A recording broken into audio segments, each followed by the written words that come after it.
Kindly give me those names again. Give me those names again. Man, Myself, Fansu Nyabali, Fansu Nyaboli, Sanna Manjang, Sanna Manjang, Michael Jata, Michael Jata, Malik Jata, Malik Jata, ak Tumbul, and Tumbul, Ismaila Jamme, Ismaila Jammeh.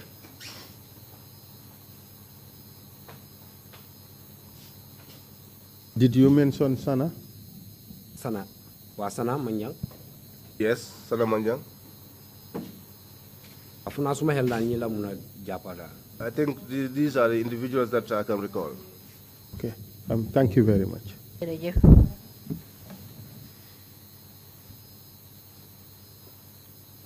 That makes 7 of you, correct? Wa ci suma hel lu mëna jappadal.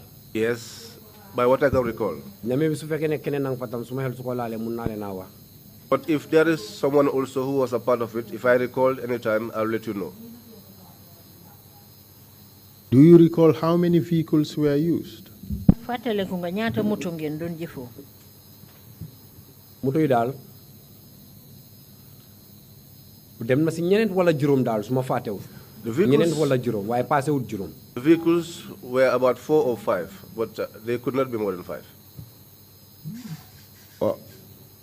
Were all the victims put in one vehicle or they were put in different vehicles? ñi ngeen demoon génnee ji foofu ndax da ngeen leen boole ñëpp benn moto ndax da ngeen leen tasaare ci moto yooyu noonu. man su ma xel lu ma jox. What I can recall moo nekka lan moto bu nekka was that each vehicle mu ngi am ñu fa gaay duwal had some that were put in there. waaye nekkul ne si benn moto la. But it was not in one vehicle. Were they restrained in any way? Were they bound? Were they handcuffed? Were they tied? ndax ñoom biñ leen dugalee ci moto yooyu dañ leen ceene wala dañ leen takka wala lan lañ leen def. waaw su ma xel lu ma mun a jox si lu ma mun a fàttaliku. What I can recall. bi gaay di génn si lifin bi naka la tuwaati si biir prison bi. When they were coming out of the prison. man dafa ma toogoon. Where I was seated. mënuma gis gaay nag pour ma mun a xam ne nag ñu ngi leen handcuff ndax handcuff ñu. I could not see them to be able to tell whether they were handcuffed or not. because man si rear vehicle bi laa nekkoon. Because I was in the rear vehicle. ba pare maa ngi amoon gona because gona bi moom moo dee nekk si gannaaw. And secondly, I was the gunner, and the gunner is usually behind. because suñ dee dem patrol noonu lañ dee toogee. Because when we go on patrol, that is the way we used to sit. waaw su ko defee gona yi moom dafaa joxe rear protection. So that the gunner gives the rear protection. waaw so fu ma toogoon nag mënumaa wax exactly. So where I sat, I could not say exactly. ndax dañ leen handcuff ndax handcuff ñu leen. Whether they were handcuffed or otherwise. because man si kaw pick-up bi laa nekkoon. Because I was on top the pickup. But certainly, when you arrived at your final destination, you would have seen these victims, didn't you? waaye nag ba ngeen eggee ca fa nga xam ne foofu la seen yoon war a em xëj na ñàkkul nag gis nga leen ndax gisuloo leen. waaw biñ àggee foofu. When we got there. bi gaay di wàcca. When they were being brought down. man si gannaaw moto bi laa nekkoon. I was behind the vehicle. because maa ngi fa woon suma PKMS. I was there with my PKMS. xam nga te ak 4 drums am. And the 4 drums. Did you see them or did you not see them when they alighted from the vehicles at your final destination? gis nga leen wala gisuloo leen bi ñoo wàcce ci moto bi ca fa nga xamee ne foofa ngeen em. waaw gis naa leen. Yes, I saw them. So you should be able to tell us whether they were restrained in any way or not. bon nag war nga ñoo mun a wax ndax dañ leen tënka ci benn anam wala déet. non foofu. No, there. man fu ma nekkoon. Where I was. gisuma leen de. I did not see them. But you just told us that you saw them. waaye léegi nga ñu wax ne gis nga leen. non lu ma wax rek gisuma leen ak ay handcuff. What I am saying is that I did not see them in handcuffs. ko dafa lëndëmoon. Because it was dark.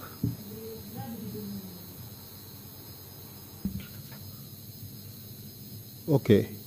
Do you know whether anything was placed over their heads? waa léegi ndax xam nga ndax am na dara loo xam ne soloon nañ ko ci seen boppa yi. waaw. Yes. And what was that? ay solaloon nañ leen mbuus. Plastic bags were put over their heads.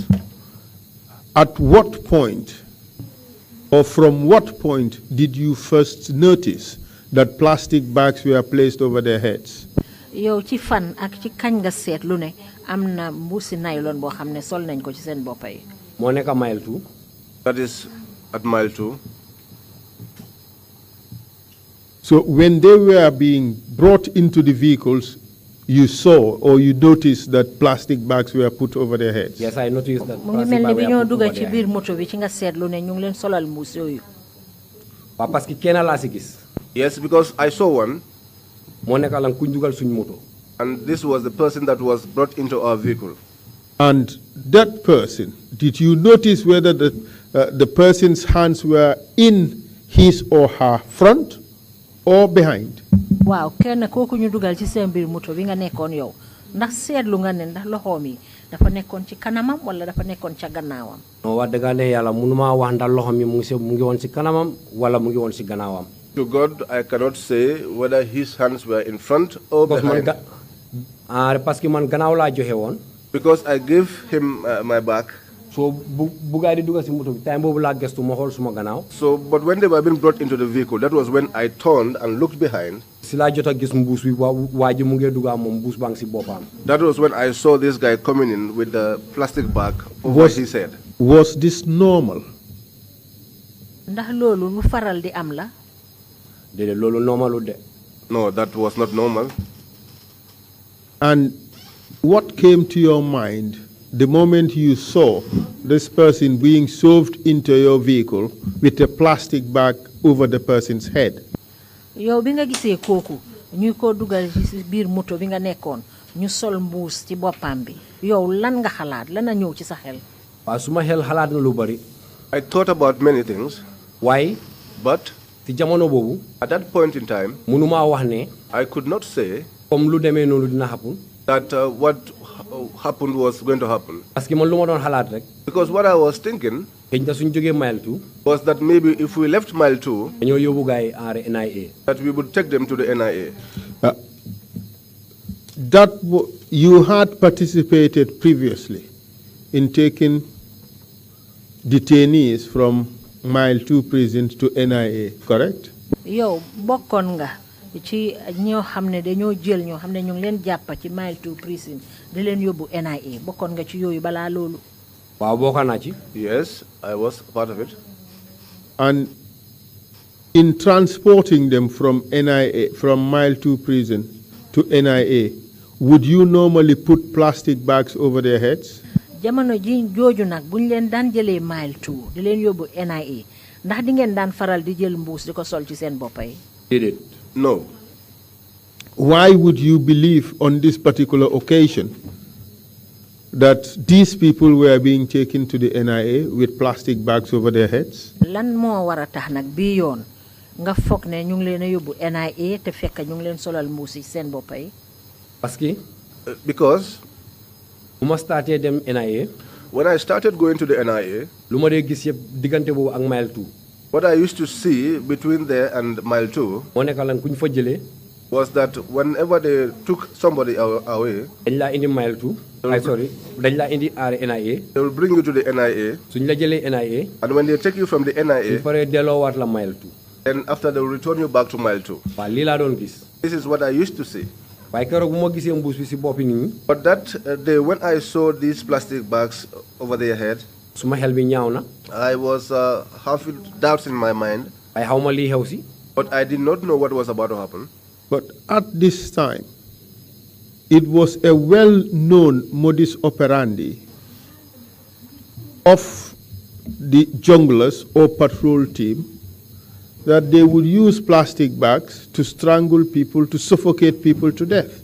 Is that true or false? waaye bii yoon lii mbir la moo xam ne lu dee faral di am la su fekkee ne jongla si ñu ngi ñëw di jël ay nit di leen yóbbu dañoo jël mbuus sol ko ci seen baat yi ndax du loolu. Let me refine the question a bit in Wolof. jongulas yi waaw ci anam yiñ daan jël jëfoo waaw pour rey nit bokkoon na ci ñu jël la solal la mbuus ci sa boppa bi suffocate la ba nga dee man bokkoon the question is ndax loolu bokkoon na ci ni ngeen daan reyee nit jamono jooyu man loolu moom wax dëgg ne yàlla mosuma koo gis That one, to be frank with you, truth to God, I have not seen that before. So you had not participated at this stage in suffocating people to death. That's what you're telling us. Kon yow melni jamono joju fekk na bokkaaguloo ci ñi nga xam ne dañ leen a solal mbuus bañu dee ndax bokkaaguloo woon ci yu mel noonu pour rey leen. No, I was not yet a part of that. But when your group took out this group of detainees from Mile 2 prisons with plastic bags over their heads, you knew they were going to be killed. Waaye yéen bi seen kuréel bi génnee ñooñu Mile 2 solal leen mbuus ci seen boppa yi xamoon nga ne dañ leen doon yóbbu pour rey leen. I suspect naa loolu. Yes, I suspected that. Mr. Witness, I put it to you. You did not only suspect, you knew that these guys were going to be executed. maa ngi laa xamal ne day fooguloo woon rek de waaye danga xamoon ne ñii ñu ngi leen a yóbbu pour rey leen. Waaw. Yes. And you provided security for the convoy and also for the person who was in the vehicle you were in, correct? yow yaa ngi doon garder yaa ngi doon aar moto yooyu nga xam ne ñoo teglande ak it kooku nga xam ne ñu ngi ko jàppa dugal ko ci biir moto bi dëgg la. waaw dëgg la. Yes, it's true. And you went all the way to the forest where around in Gambia?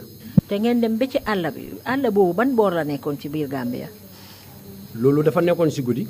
That was in the night. waaye lu ma mun a fàttaliku. But what I can recall, am na benn school bu nekk si kaw tali bi. there is one school by the highway. si Fonyi. In Fonyi. si dëkk bu ñëw ak Kili. In a village called Kili. foofu laa mujjee fàttaliku. That was the last place I can recall. And Kili, in which part of Gambia would that be found? In Fonyi. Kili ban boor la mu ne Fonyi. Proceed, please. So biñ àggee ba Kili. So when we got to Kili, munatuma fàttaliku exactly na moto bi fu mu koofee. I cannot recall exactly where the vehicles took a turn. My last reference bu ma mujjee am. But the last reference that I can pinpoint to, si yoon bi, on the highway, moo nekk ak Kili. was Kili. dañu romb ak Kili. We passed Kili. ñu dem bem sori tuuti. We went a little bit far. man jamono boobu man xaw ma Fonyi bu baax. At that time, I did not know Fonyi very well. mu am fuñ branch. But there was where we took a turn. si sa ndeyjoor mel ni léegi sooy jubal bori Jaara Soma. We took towards the right as if we are moving towards Jarasoma. So ñu laaxa. So we took a bend. Convoy bi continué. The convoy continued. muy daw. Moving on. di dem. Going. biñ àggee benn point. When we got to one point.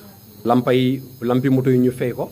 They put off the vehicle lights. So moto bi di daw ndanka. And the vehicles were moving slowly. ñuy dem ba àgga place. And we were going slowly until we got to a spot. ba si guddi googu.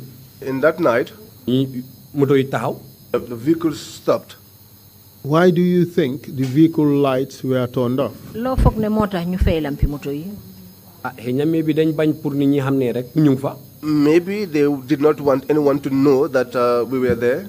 So in your mind, the presence of the entourage in that particular location was being kept a secret by turning the lights of the vehicles off, correct? bon mu nga mel ni yow ci sa xalaat teew boobu nga xam ne yéen ñëpp a nga fa teewoon da ngeen ko doon bëgg a def sekkare moo tax ngeen fayoon lampa yi dëgg la. waaw loolu moo tax ñu fay lampa yi. Yes, that was the reason why the lights were turned off.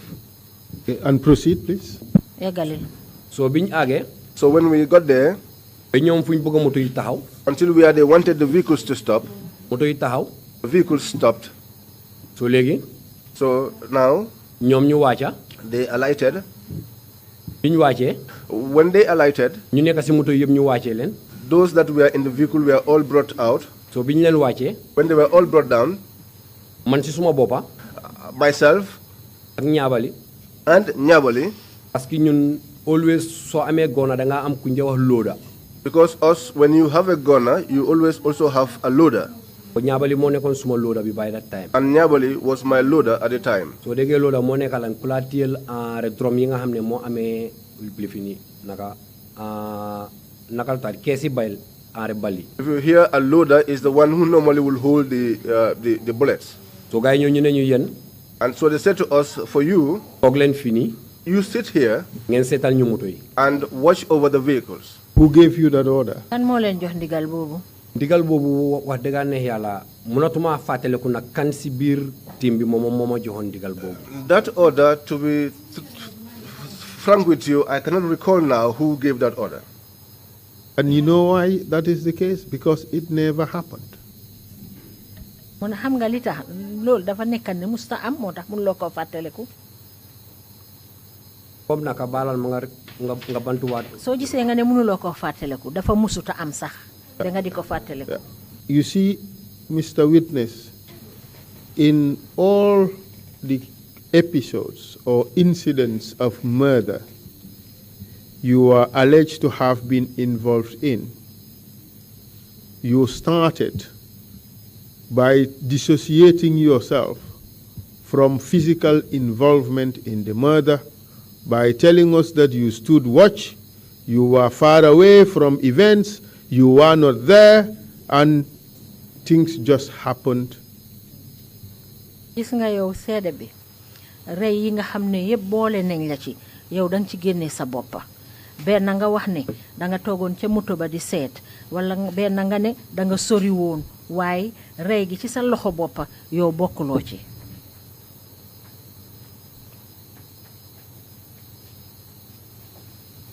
man li ma wax. What I said, parce que bu ma fi njëkkee ñëw. because when I first came here, suma xel. my mind steady wutoon. was not steady. waaye bu ma fi jógee ma dem toog. But when I left and I sat down, ma make suma mind. I made up my mind. Imam léegi nii. And just recently the Imam Edanama. Advised me. moo tax fu mu nekk nii. That is why at this point in time, watuma laa wax dara loo xam ne loolu aare amut. I don't want to tell you something that is not factual. parce que man lu ma la wax And you want us to believe you now? te léegi yow foog nga ne lii nañ la mun a gëm léegi. After everything that has happened so far? gannaaw yi nga xam ne moo fi xewagum yépp. You have made at several instances you have given us an undertaking that you would be speaking the truth, and you lied. am na ay yoon yoo xam ne dig nga ñu fi ne di nga wax dëgg gi waaye terewut da ngay fen. We went through that 3 times. dem nañ ci loolu ñetti yoon. And this is the fourth commitment to speak the truth. bii mooy ñeneenteeli yoon bi yaa ngi ñoo dig ne di nga wax dëgg. And for the 4th time, ñeneenteeli yoon bi. we're going to give you that opportunity that you ask for. dinañ la jox loolu nga xam ne moom nga sàkku ci ñun. And if you lie again, te boo fenaatee. we will catch you. dinañ la jàppade. And this time, te bii yoon. you may go to jail. di nga dem jeel. waaw. Yes. Tell us what happened that night wax ñu when lan you moo arrived in the forest with these detainees. wax ñu lan moo xew guddi googu ba ngeen eggee ca àll ba ak ñii ngeen xam ne da ngeen leen jàppoon. guddi googu noonu bi ñu fa aagee. That night when we arrived, man lii lañ ma wax ne ma toog si moto bi. this is what they told me, that I should sit inside the vehicle. because of suma PKMS bi. Because of my PKMS. Did you remain in that vehicle? ndax ci biir moto bi nga desoon. waa si biir moto bi laa des. Yes, I remained in the vehicle. Throughout the process? ci jamono ji loolu doon xew yépp. waaw throughout the process. You never stepped out of that vehicle? musuloo wàcce ci moto bi. wàccuma si moto bi. You never went to the execution site? musuloo dem fañ leen doon reyee. dew ma fa. I didn't go there. Okay, proceed with what happened. waa eggalil lana xew. so biñ demee. So when we went, gars yi wàcca. they came down. ñi yóbbuwaale. Those that we took along, ay jël leen yóbbu leen. they took them away. How many of them? ñoom ñaata la woon. Anyway mënuma xam nag nomba bi exactly ñaata la woon. Anyway, I do not know the exact number. Man Lafikor was there, wasn't he? Man Lafikor mu ngi fa woon ndax. man la fi koor dégg naa ne mu ngi fa. Malafikor, I heard he was there. fa He was there. Masire Jammeh mu ngi fa woon. Masire non su fa Masire nekkee tam man gisuma ko de. Well, if Masira was there, ñamul na amul nekk fa because dafa guddi woon. Alpha Ba was there. Alpha Ba mu ngi fa. Alpha was there. You saw him? gis nga ko. Alpha Ba gis naa ko mile 2. I saw him in mile 2 bu ma dugal si moto bi. when he was getting into the vehicle. In which vehicle did he get in? ci ban moto la duggoon. Alpha Ba foog naa moom naka moom si second vehicle bi la nekkoon. I think it was. su ma fàttewul daal. I think he was in the second vehicle. Oh, if Mr. I do not Witness, forget. let's be serious here. How could you see Alpha Ba? How could you recognize Alpha Ba when a plastic bag was over his head? seede bi nañ waxante digga Déedéet, naka Aliou- nga mun a xàmmee Alpha Ba te fekk ñu ngi sol mbuus ci boppam bi. Aliou Cissé moom laa gis mbuus si boppam. It was Aliou Cissé that I saw a plastic bag over his head. waaye Alpha Ba ma gis moom mbuus si boppam de. But I did not see a plastic waaye xam naa bag ne mu ngi fa woon. over the head of Alpha. But I know that he was there. Mr. Witness, this is not a joke. seede bi fii caaxaanuñ de. Earlier on, you told us you saw only one person ca njëlbeen dang ñu waxoon ne kenn rek nga gis. because you were giving your back to them. ndaxte dang leen joxoon gannaaw. waaw You saw only one person. kenn rek nga gis. And that was the person who was being shoved into your te vehicle. kooku mooy kiñ dugal ci sa biir moto bi. You could not even tell whether this person was restrained or handcuffed. mënuloo wax sax ndax kooku dañ ko ceene woon wala dañ ko takk. Now you're telling us a different story. léegi ngay ñooy wax leneenati. Now you're telling us you saw Alpha Ba. léegi nga ne ñu gis nga Alpha Ba. Now you told us you saw Aliou Cissé. léegi nga ne ñu gis nga Aliou Cissé. Which is which? ban la ci nag. gis naa Aliou Cissé. I saw Aliou Cissé. So what you told us initially was a lie. kon li nga njëkkoon a wax fen la. xëy na mais bi tam comme préso bi nu mu nekkee nii suma kaw rek loolu mun na maa jaxase tamal. Well, mu maybe nekk nii fu ma toog nii yàlla rek a xam. And you think that pressure has changed? maybe it's because of the pressure. You think that pressure has changed? foog nga ne Jërëjëf. presso bi nga wax nii dafa wecceeku. comme si naka. like The how? pressure that you are under, you think it has changed? li nga wax ne moo tax fi nga toog So noonu yaa xam you yaatal. think we should now believe you to be speaking the truth? léegi foog nga When ne just dinañ la 3 ko- minutes ago you thought there was so much pressure that you had to lie. nga ne ñetti waxtu ci gannaaw loolu rek. fenuma de xëy na jumte la moo nekk rek. I did not lie. Perhaps it was just a misunderstanding. I have warned you. waaw If you play these games, we would catch you. wax naa la ne la soo continuer ci li nga xam ne moom nga nekkee nii dinañ la jàppale. The story can only be one, it cannot be several. dëgg bi benn rek la mun a doon du nekk ay wax yu bari yu uute. Tell us the truth. wax ñu dëgg. bantulaat sa question nga baalal ma. Can you You repeat your saw, question? you saw Alpha Ba gis nga Alpha Ba because you were present when he was being executed. ndaxte yaa ngi fa woon biñ koo rey. déedéet No. bi ñu ko rey nekkuma fa. When he was being killed, I was not there. You saw Ibulo gis nga Ibuloo because you were present when he was being ndaxte executed. yaa ngi teewoon bañ koo rey. déedéet bu ñu ko rey nekkuma fa. No, when he was being killed, I was not there. You saw Manlafikor gis nga man la fi koor because you were present when he was being executed. ndaxte moom it bañ koo rey yaa ngi teew. te bañ ko rey man maa ngi taxaw si moto bi. When he was being ko killed, yóbbu, I was dañ leen standing yóbbu, by the man vehicle. ñu bàyyi ma si moto bi. because duñ mun a abandon moto yi The foofu. thing is, how would you have known that that was Manlafikor? li ci nekk mooy naka nga mun a xamee ne kooku man la fi koor la. after bi gars yi defee announcement bi si rajo bi. After when they made the announcement over the radio, bi ñu waxee turi nit ñi ñu fa nekka. and the names of the individuals that were there were called, ma si la ma suma xel jox ne. that was when my mind came to the conclusion that ñi ñu yóbbu si àll bi. those that were taken to the bushes ñoom la. were the individuals. Like who else? mel kan ak kan. comme ba kan ak kan si naka baalal ma nga bantuwaat ko. nga ne biñ ko yébaanee ci rajo bi ci nga door a xam ci nga xam ñeneen ak ñeneen moo tax mu ne la kan ak kan nga xam. ñu announce. waaw. Alpha Ba. Alpha Ba. But you saw Alpha Ba yow nga ne with your own eyes. gis nga Alpha Ba ak sa bët. Yes. Who else? man la fi koor dégg naa turam. But you saw Manlafi with your own eyes. yow gis nga man la fi ak sa bët. déedéet man la fi moom gisuma ko woon. No, I did not see Malafi. Proceed. eggali. Aliou Cissé. Aliou Cissé? You saw Aliou Cissé with your own eyes. gis nga waaw Aliou Cissé bu ñu ko wàccee si moto bi gis naa ko. Yes, Aliou Cissé, when he was being brought down from the You vehicle, I see- saw him. And again, earlier on you said you only saw him when he was being put inside the vehicle. waaw yow ci gannaaw da nga waxoon ne fi nga ko gisee rek mooy biñ koo dugal ci biir moto bi. Now you also saw him when he was being removed from the vehicle. léegi tamit nga ne gis nga ko bañ koo génnee ci moto bi. waaw. Yes, This is a new fact, isn't it? itam beneen bu ees la. waaw. yes.